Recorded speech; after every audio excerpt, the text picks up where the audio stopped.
आपकी पुत्री यदि रानी बनने के लिए जन्मी है तो कदाचित किसी ब्राह्मण को राजा बना दे।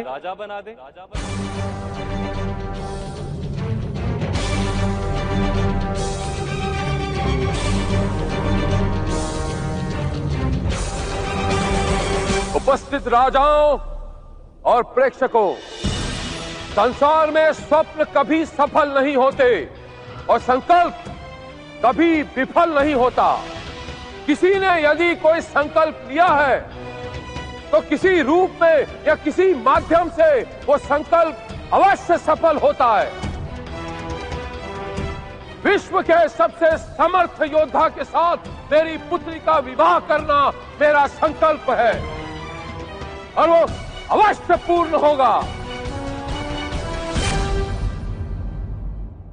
मैं उपस्थित ब्राह्मणों को निमंत्रण देता हूं कि उनमें से अगर कोई सामर्थ्यवान हो तो आगे आए। धर्मे च अर्थे च कामे च मोक्षे च भरतर्षभा यदि हस्ति तदन्यत्र यदहस्ति तद्वचित्। देखा बटेश्वर, अरे मैं आया तो महाराज ने ब्राह्मणों के लिए प्रतियोगिता खोल दी। अवश्य इसमें कोई संकेत है। मौन रहो बटुकेश्वर, भगवान परशुराम ब्राह्मण हैं इसका अर्थ ये नहीं सारे ब्राह्मण परशुराम हैं। इतनी कठिन प्रतियोगिता ब्राह्मण क्या जीतेंगे? अपमान होगा हमारा। यत्न करने में बटुकेश्वर कोई अपमान नहीं होता है।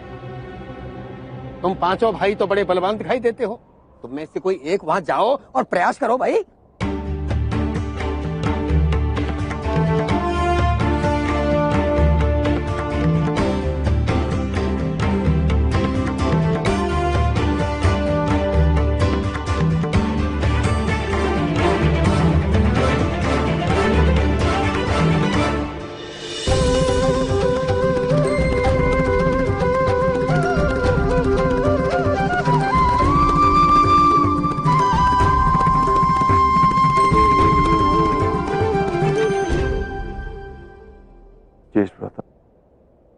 हमारा यहाँ रुकना उचित नहीं है।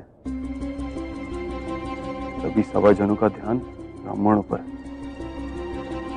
कहीं भ्राता दुर्योधन ने हमें पहचान लिया तो हमें यहाँ से चलना चाहिए। ज्येष्ठ भ्राता, यथार्थ कह रहे हो तुम अर्जुन, चलो।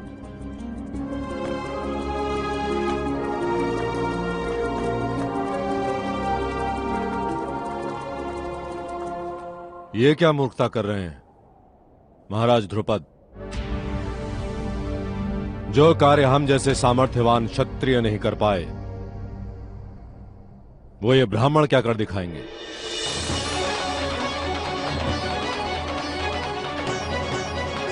कहां जा रहे हो ब्राह्मण युवान?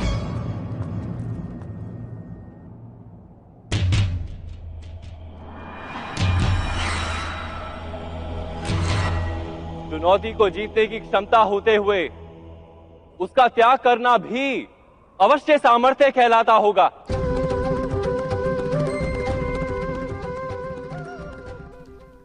जब श्री कृष्ण भगवान महाराज द्रुपद को समझाते हैं कि अगर आपकी पुत्री राज रानी बनने के लिए जन्मी तो क्या पता किसी ब्राह्मण को राजा बना दे, तो श्री कृष्ण की हर एक बात वो मानते हैं और वो जान गए कि श्री कृष्ण भगवान युग पुरुष है। इसलिए वो उनकी बात मानकर सारे ब्राह्मणों को निमंत्रण दे रहे हैं।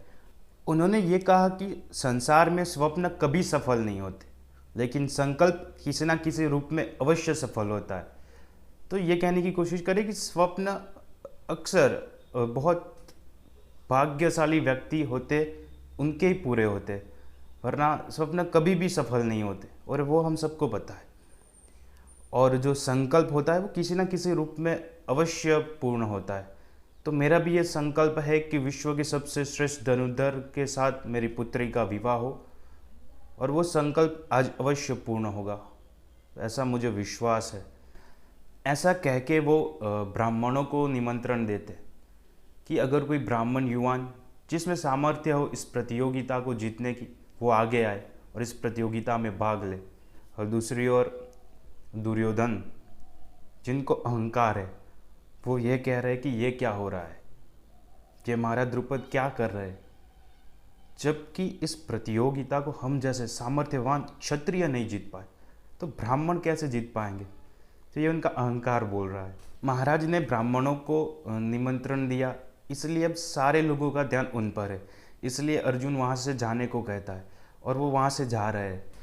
लेकिन जैसे ही अर्जुन और उनके भाई जाने को होते हैं कि श्री कृष्ण भगवान उनको रोक लेते, ये कह के रोक लेते कि चुनौती को जीतने की क्षमता होते हुए भी आप प्रतियोगिता का त्याग कर रहे, अवश्य ये आपके लिए सामर्थ्य होगा।